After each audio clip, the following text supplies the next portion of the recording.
ଅରୁଆ ଭାତ ଶାଗ ନଡ଼ିଆ ବଡ଼ି ପକାଇ ଭଜା ହେଇଛି ଚିପ୍ସ ଆମ୍ବ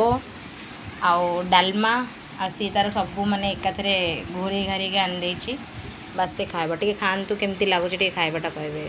ଗାଧେଇକି ଆସିଲେ ସାଙ୍ଗେ ସାଙ୍ଗେ ଖାଇଲା କିନ୍ତୁ ବହୁତ ଗରମ ଲାଗୁଛି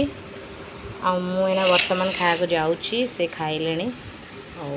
ଯାଉଛି ମୁଁ ବି ଖାଇବା ଟାଇମିଂ ହେଇଗଲାଣି କେମିତି ଲାଗୁଛି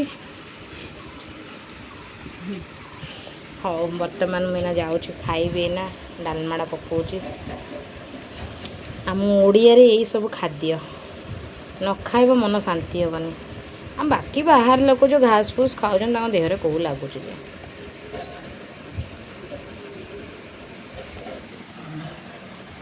ଦେଖନ୍ତୁ ମୁଁ ଖାଉଛି ହାପି ମଗର କି ଖାଇବା ଆସନ୍ତୁ ବଢ଼ିଆ ଲାଗୁଛି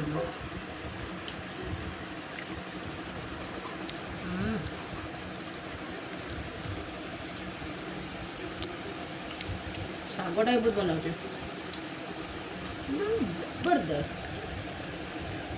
हैप्पी मकर संक्रांति। हैप्पी मकर